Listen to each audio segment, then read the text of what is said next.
Assalamualaikum warahmatullahi wabarakatuh.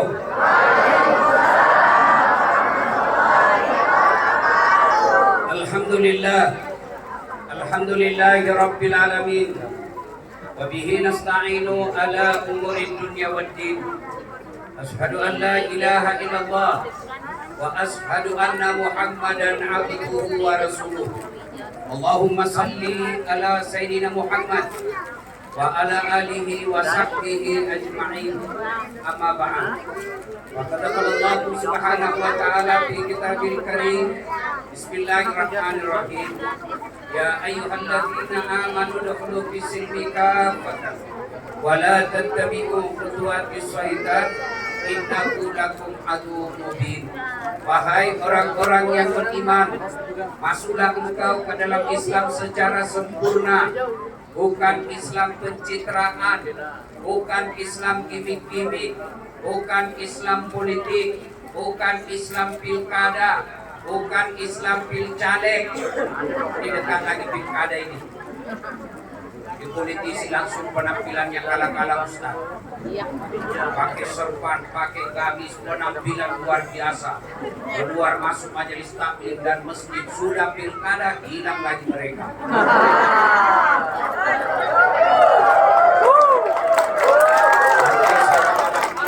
Pencoblosan caleg, perlu ini caleg di panggung ini. Karena sudah dicoblos, hilang lagi mereka semua. Hal ini penting untuk menjaga pemilu yang damai. Seharusnya mereka hadir sebagai wujud cinta kita kepada proses politik pilkada kali ini. Ada begitu di sini? Di Kaltara ada begitu? Ada? Oh salah, kenapa kepilih? Jangan Islam seperti itu kata Allah. Islamlah secara benar dan janganlah engkau ikuti langkah-langkah setan. Ketika Bapak Ibu mendapati acara ini, undangannya, setan berusaha menggagalkan agar Ibu Bapak tidak hadir. Apalagi tadi setan berupaya menggagalkan kita dengan turunnya hujan. Setan dia mau datang, becek. Tidur. Alhamdulillah semangat juang ibu-ibu bisa hadir di tempat ini. Apakah setelah hadir di tempat ini setan menyerah? Tidak, dia goda lagi setan supaya kau tidak dengar ceramah. Bukan setan, dia mau dengar ceramah, jangan dengar ceramah. Lebih pegang hatimu, pegang hatimu.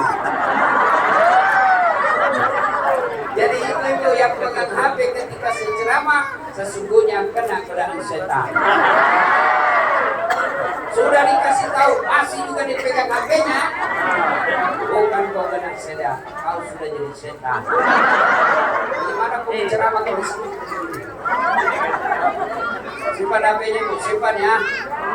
Bu, simpan. Ibu tuh yang pegang HP, saya doakan suaminya kawin lagi. Ya kami kencang. Simpan HP-nya Bu, bisa? Ustaz, kita mau rekam. Kalau ibu rekam dari jarak 30 meter pasti gambarnya tidak jelas. Suaranya juga bising. Jadi bagaimana Ustaz kita mau dengar nanti? Gua ada kamera sebawah. Mic-nya canggih. Tapi kau bawa pulang kamera Ustaz, gampang. Nonton YouTube. Pemilu Damai Bawaslu Kaltara. Sudah itu nonton, jangan lupa.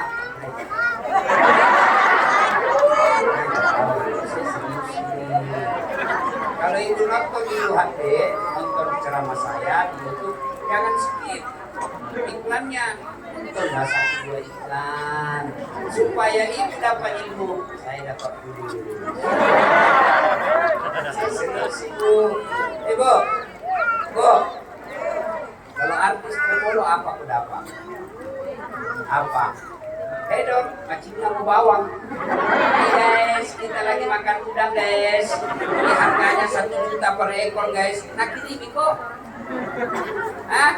Apa kau dapat? Bapak-bapak, kalau artis berpolo apa kau dapat? Apa kau dapat? Habis samalmu. Kelihatan dadanya, kelihatan pahanya, joget lagi yang tidak. pegang kok. Apakah Cina-Cina mau? Tapi kalau kau follow Ustaz, dapat ilmunya.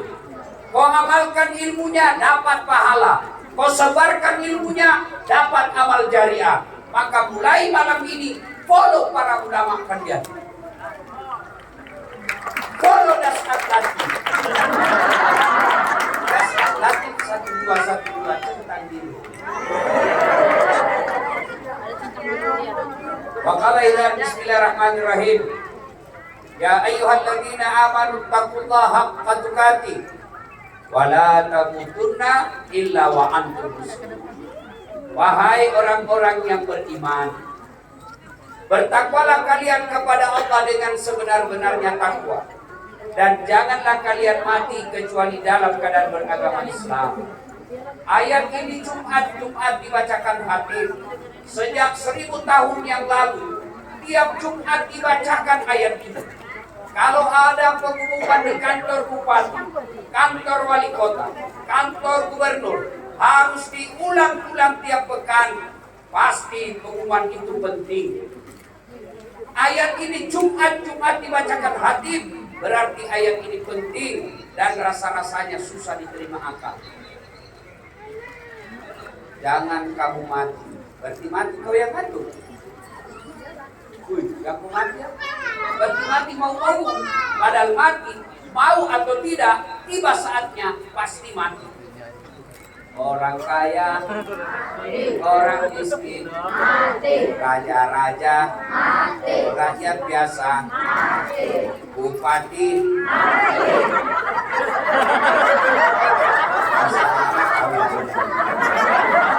orang kaya, orang miskin, raja-raja, rakyat biasa, ustadz, semua mati. Berarti bukan mati masalahnya. Biar kau mau mati, kalau tidak dibacanya, tidak mati kamu. Ada orang bertengkar suami istri, suaminya selingkuh. Dia masuk ke kamar, dia minum racun. Karena takut didapat anaknya, buru-buru dia minum racun.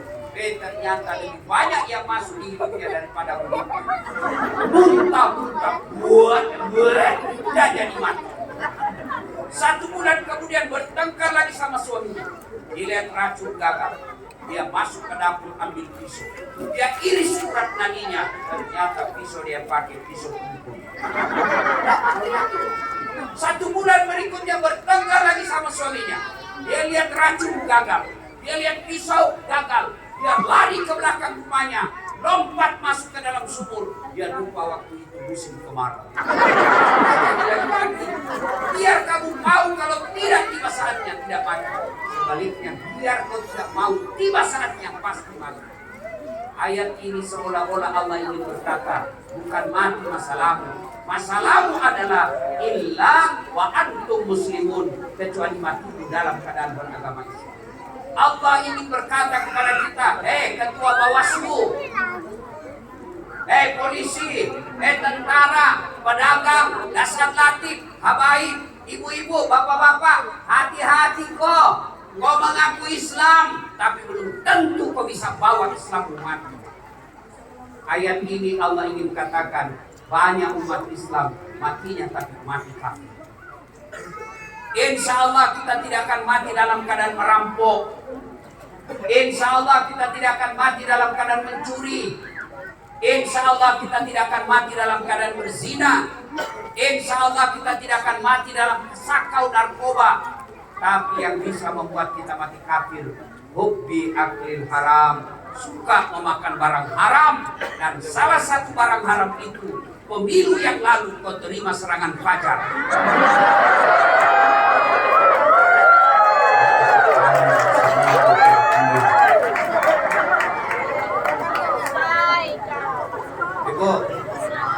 Bu, saya tanya, tolong jawab dengan jujur, Bu. Bu, kalau ibu terima serangan fajar 300.000 atau 500 atau 1 juta, kaya tidak ibu? Kaya tidak? Ada enggak yang lihat orang terima sogo 1 juta langsung di mobil? Ada enggak? Nah, kaya. Bapak-bapak kalau tolak serangan fajar buat sogo miskin tidak? Miskin tidak? Bapak kalau tolak uang sogo langsung miskin apa tidak? Tidak juga kau miskin. Kau terima uang sogo tidak kau kaya. Kau tolak uang sogo tidak kau kelaparan. Tapi yang pasti jika kau terima uang sogo itu artinya kalian orang miskin. Kau tutup masa depan anakmu jadi pejabat. Kenapa? Karena hanya orang kaya yang bisa jadi pejabat.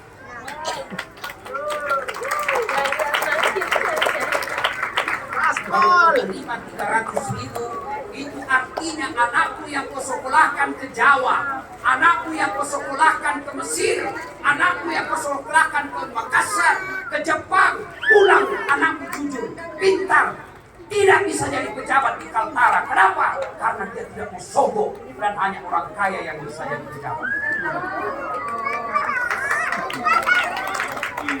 Sama kau baru-baru di DPR di Makassar, anak-anak mahasiswa lagi ribut lagi. Itu salah satu sebabnya karena kau pilih anggota dewan yang kau bayar kamu. Bapak Ibu, biarlah kita miskin. Maka deo gie, taruh ni kasiasi, tapi detoi baru di harga diri kita. Oh betul-betul baru kau semua pelakunya.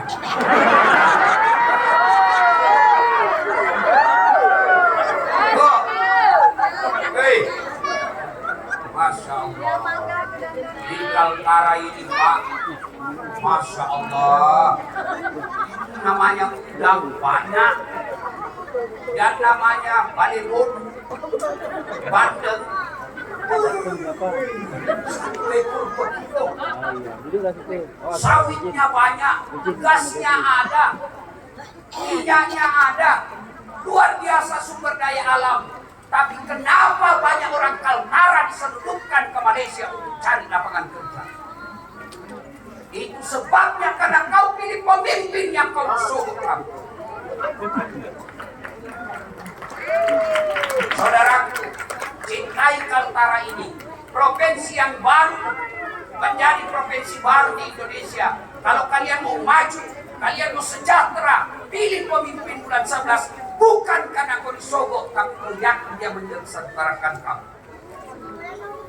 Saudaraku, siapa yang berkorban 1400 masa perjuangan sebelum 1945? Pejuang-pejuang kemerdekaan, mereka korban jiwanya, mereka korban hartanya, mereka diusir dari kampungnya. Tidak khawatir, dia tetap berjuang. Bukan mereka yang nikmati kemerdekaan, tapi ada cucunya yang merdeka, yang menikmati. Pejuang-pejuang kita, Imam Bonjol, Tengku Umar, Cut Nyatin, Cut Jitiro, mereka mengusir penjajah, tidak menikmati. Tapi siapa yang nikmati? Bapak-bapak pemerintahan di bulan 11, Bapak memilih pemimpin yang baik, bukan kamu yang nikmati. Cucu-cucu nanti yang cari emas di Kaltara ini hampir setiap rumah ada sarjana pengangguran. Kenapa? Karena kita susah mencari kerja. Kenapa susah cari kerja? Karena kadang-kala pejabat-pejabat kita dia tidak pikirkan rakyat. Kenapa dia tidak pikirkan? Apa dia bilang? Ya sudahlah, kau sudah bayar. Mereka tidak datang. Kenapa dia tidak datang? Dia pikir, jangan apa, nanti kalau mau mencoblos sanggup lagi. Bah, dia lupa lagi kesalahan kasus saja. Ibu-ibu, kemarin yang sudah menerima serangan fajar waktu minggu, syaratnya hanya 2. 1, kembalikan uangnya orang. Sudah habis. Maka syarat keduanya kalau bertobat hanya kata Nabi, hanya api neraka yang bisa mencuci tubuh. Bu, Pak, kalau orang korupsi 50 miliar masuk neraka, rasa-rasanya 50 miliar dan nikmati bos. Dia pergi ke Eropa keliling-keliling, dia bangun rumah yang mewah, masuk neraka, rasa-rasanya enak hidupnya dengan 50 miliar. Tapi kalau ibu-ibu 300.000 masuk neraka, itulah yang namanya pilih-pilih. Yang ketawa sisi. Maka ibu bapak, saudara-saudara sekalian, hujan ya? Hujan. Baru hujan pelan. Aku bertahan api neraka itu langsung. Air ini tidak kasih dengan telingamu.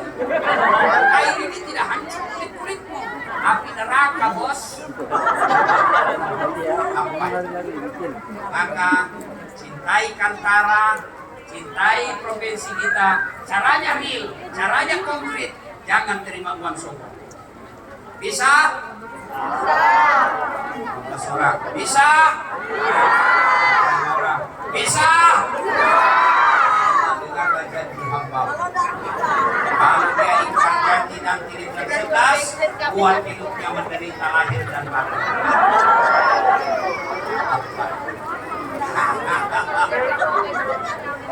Maka ilah bismillahirrahmanirrahim. Inna Allah wa malaikatahu yusalluna 'alan nabi. Ya ayyuhalladzina amanu sallu 'alaihi wa sallimu taslima. Maksudnya Allah dan para malaikatnya bersalawat kepada Rasulullah Muhammad sallallahu alaihi wasallam. Maka wahai orang-orang yang beriman, bersalawatlah kalian kepada Rasulullah dengan sebaik-baik salawat. Suatu kali Nabi lagi duduk dengan malaikat Jibril. Tiba-tiba Nabi melihat ada malaikat lebih sejuta jari-jarinya. Ibu-ibu, berapa jari-jarinya, Bu? Berapa, Ibu?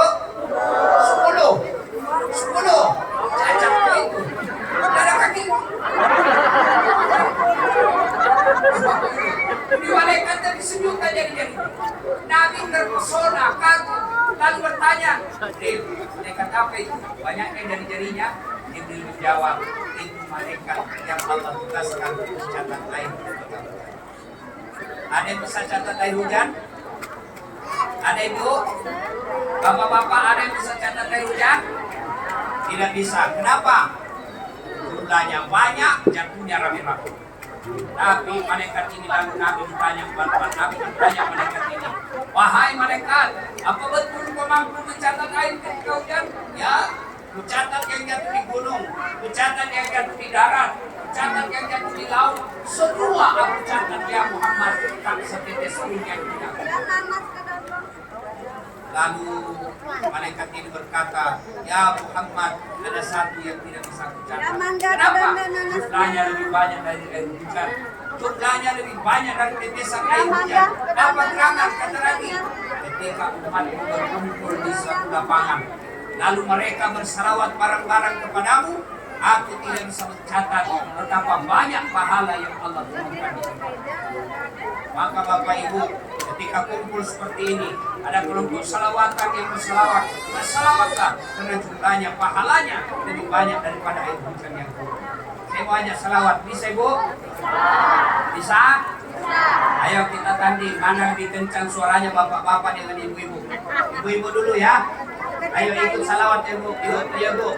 Salatullah salamullah ala toha Rasulillah. Salatullah salamullah ala Yasin Habibillah. Masya Allah. Nilainya 9,5.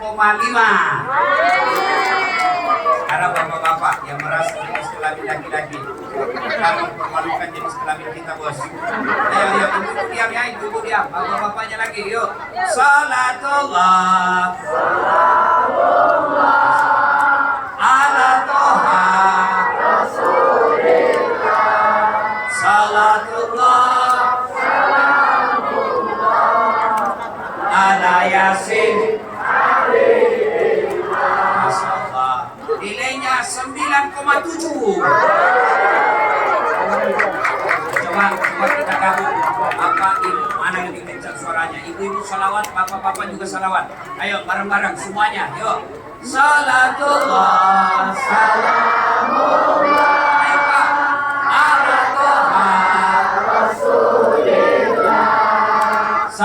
Salatullah ala Yasin. Nilainya 9,9. Itu saya mau tanya Bapak Ibu, mana lebih kencang tadi, bapak-bapak saja, ibu-ibu saja, atau bapak ibu gabung? Mana lebih kencang? Mana lebih kencang? Berarti memang kalau bersatu kuat. Berarti memang kalau bersatu besar jadinya. Nah, oh ibu bapak, kalau mau besar, mau kuat, maka bersatulah. Nah, biasanya kita bercerai-berai, ada momen-momen seperti pilkada, ada momen pemilihan. Jangan bertengkar, jangan bercerai, jangan saling menghina, jangan saling merendahkan. Politik pesta demokrasi. Ibu-ibu, kalau ibu dengar kata pesta, apa yang ada di benak ibu? Bapak-bapak, kalau dengar pesta, apa yang ada di benak kita? Senang-senang, gembira. Maka pesta demokrasi berupa pilkada mestinya kita senang-senang. Jangan membuat horor, jangan membuat orang takut. Mari laksanakan pilkada dengan senang-senang. Janji-janji kampanye jangan terlalu percaya. Politisi ngomong tim sukses, jangan nih. Yai, ibu-ibu masih ingat pemilu 2019? Masih ingat? Bapak-bapak masih ingat pemilu 2019? Siapa yang bertanding jadi presiden? Siapa? Bapak Joko Widodo. Lawan siapa? Bapak Prabowo. Siapa yang menang? Bapak Joko Widodo. Siapa menterinya? Bapak Prabowo. Mereka bertengkar waktu debat. Kamu bertetangga, sudah bertahun-tahun bertetangga, berteman di grup WhatsApp, gara-gara pilpres, baku musuh. Apa yang kau dapat? Kalau tim sukses, kepala dinas, sekda, berkoar-koar mendukung salah satunya, ya wajar lah. Kenapa? Mereka mau dapat jabatan lagi. Kalau kontraktor, pengusaha, mereka bertarung, bersusah payah, wajar. Kenapa? Mereka mau jadi kontraktor. Tapi kalau kita, apa kita dapat? Maka pilkada yang akan datang, silakan pilih jagoanmu, jangan hina lawanmu. Para tim sukses, silahkan coblos yang kamu mau, tapi jangan hina dan jelek-jelekkan lawanmu. Ibu, bersatu. Jangan lagi ada isu-isu suku. Pilkada jangan bawa-bawa isu suku. Saya pilih dia karena satu sama saya sama-sama Bugis. Tidak ada itu dalam agama bilang pilihlah sama-sama Bugis. Bersatu seperti orang berjamaah. Orang Islam kalau mau sukses, lihat salat jamaah. Coba lihat kalau kita salat jamaah apa? Tidak dilihat bahasanya. Apapun bahasamu, apapun sukumu, tidak boleh kau takbir pakai bahasa masing-masing. Coba bayangkan kalau orang sholat pakai bahasa masing-masing. Yang jadi imam para habaib, dia takbir pakai bahasa Arab.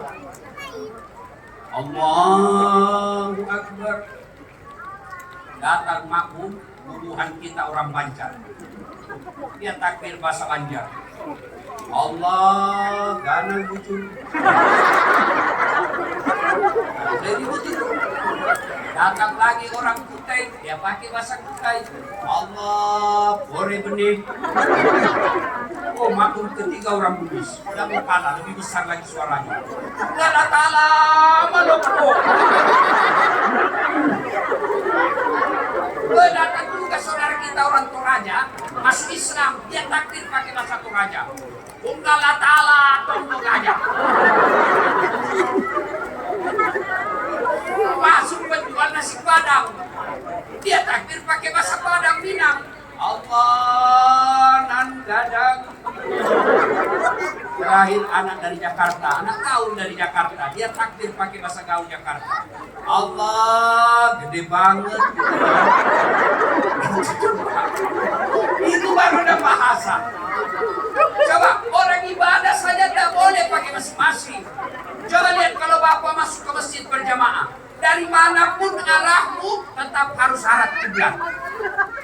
Yang dari selatan hadap kiblat, hadap kiblat. Yang dari utara hadap kiblat, dari utara hadap kiblat, dari barat hadap kiblat. Bayangkan seandainya semua mau pakai hadap berdasarkan datangnya. Mantap. Dari selatan. Begitu dulu Allah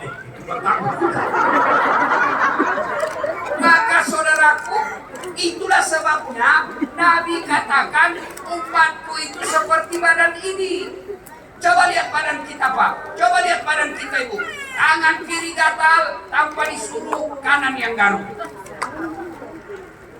Tangan kanan yang gatal tanpa diundang kanan yang garuk. Gatal dua-duanya kerjasama. Lihat Ibu, lihat toh, cowok. Hei, cowok, kau pergi rumahnya cewekmu. Jalan.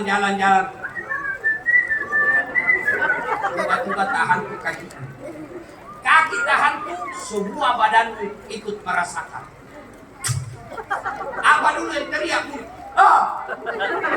Mau pun ibadah. Yang kedua, mata mencari mana yang luka. Yang ketiga, tangan mengusap. Yang keempat, mulut meniup. Lihat Ibu, ya, tidak ada orang anak muda tahan tuh kakinya, rasa pikul jalan. Begitu mestinya kita di Kaltara, satu sakit, yang lain ikut merasakan.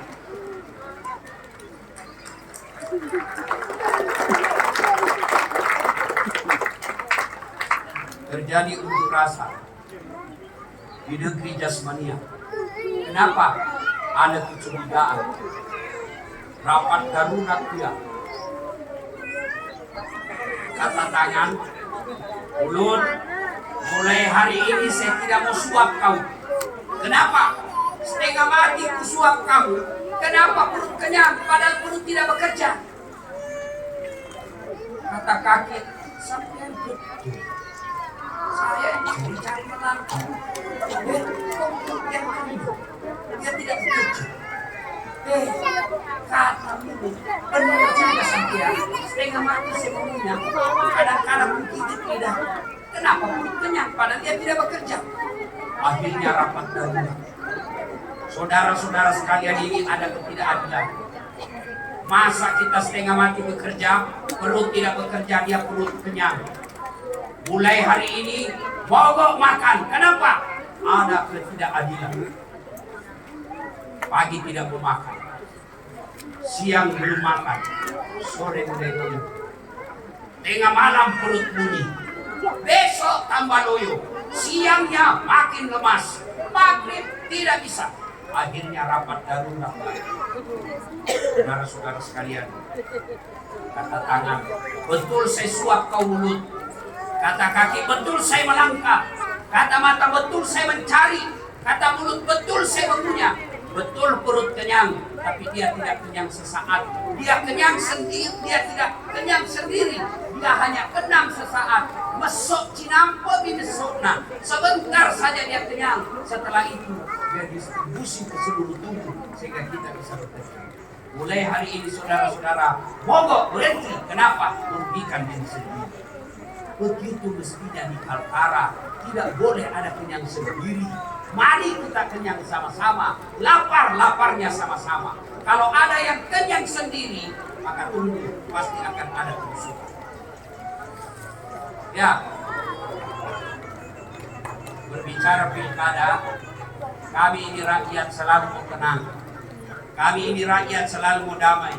Apa yang biasa memancing-mancing rusuh, politisi, tim sukses, juri, mohon maaf panwas, kerjalah yang baik. Gakumdu, kerjalah yang baik. Ada kau punya tim, ajak itu masyarakat berpartisipasi. Jangan masa bodoh. Tentu kalau ada satu ditegasi, ada yang tidak, ada ketidakadilan, memancing orang ribut. Tahu sepak bola? Tahu sepak bola Pak? Tahu sepak bola? Ada juri toh? Ada wasit. Kalau wasit tidak adil pasti sepak bola kacau. Saya lihat dulu tarkam di kampung, sepak bola tarkam. Tidak ada pakar di lapangan sepak bola. Kalau ada wasitnya dan itu dikejar sampai di atas rumahnya ditunggu. Begitu mestinya ASN. Jangan menjadi tim sukses. Tentara, polisi jangan jadi tim sukses. Bawaslu, KPU jangan jadi tim sukses. Masyarakat kita masyarakat baik. Coba kasihan lihat masyarakat ditipu 5 tahun, datang lagi caleg kasih sarung harga 20.000, nah pilih lagi. Ditipu lagi 5 tahun, datang lagi kasih 200.000, dia pilih lagi. Ada cara begini, dia tidak doakan dirinya, tapi siapa doakan? Ya Allah, ampunilah para pemimpin-pemimpin kami karena kita sudah ditipu. Maka politisi, elit, tim sukses jangan jadikan masyarakat alasan untuk ribut. Mari cintai Kaltara. Kalau Kaltara ribut, bukan orang Sulawesi Selatan yang menderita. Kaltara ribut, bukan Jawa Timur yang susah. Kaltara ribut, kalian yang hidup dan cari nafkah di sini yang akan mengenang dampak.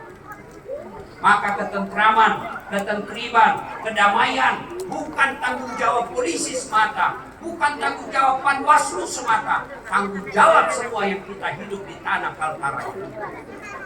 Maka kalau ada yang coba-coba mengganggu ketentraman, itu menjadi musuh bersama. Kalau masyarakat juga sudah mendapat dan dilaporkan ke Bawaslu, tindak lanjuti, jangan pura-pura tidak tahu meskipun itu mengancam posisi kita sebagai pejabat. Itu dengar para penikmat gaji dari negara, ya KPU, ya Panwas, Bawaslu, polisi, tentara, ASN, kalian digaji oleh negara, yang bayar pajaklah masyarakat. Ketika kalian tidak menjalankan tugasmu, percaya dunia pun bisa lolos, tapi di akhirat kau tidak bakal lolos.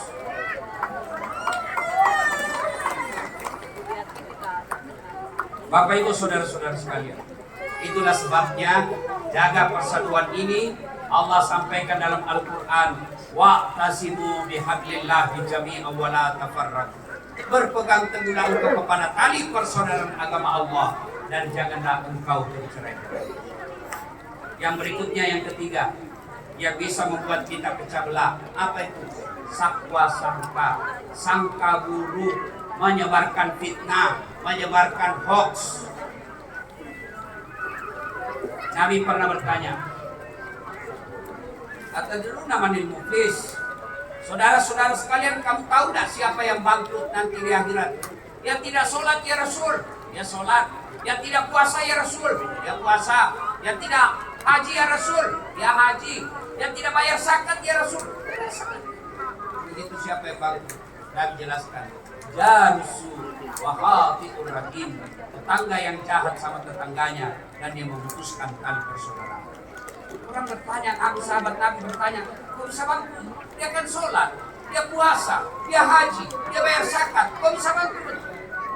Nabi tersenyum dan menjelaskan, betul, ibadah adanya baik, hubungannya kepada Allah baik, tapi sayang sama tetangganya jahat, sayang sama sekampungnya jahat. Akhirnya ketika disuruh amalnya, ya Allah, ini sholat, datang tetangganya. Pernahkah itu sama-sama ditarakan? Tunggu dulu. Pernahkah sama-sama itu di Grogol? Tunggu dulu. Pernahkah sama di Bulungan? Tunggu dulu. Saya pernah sama-sama di Tanjung Redep, Tanjung Selor. Saya sama-sama caleg. Dia fitnah saya, katanya mobilku hasil korupsi. Gara-gara fitnahnya saya tidak terpilih. Dia fitnah saya, gara-gara fitnahnya saya mati. Uang saya sudah jual, saya punya sawah, saya cari hancur masa depan saya gara-gara dia fitnah saya. Allah berfirman, ya sudah, habis sholatnya.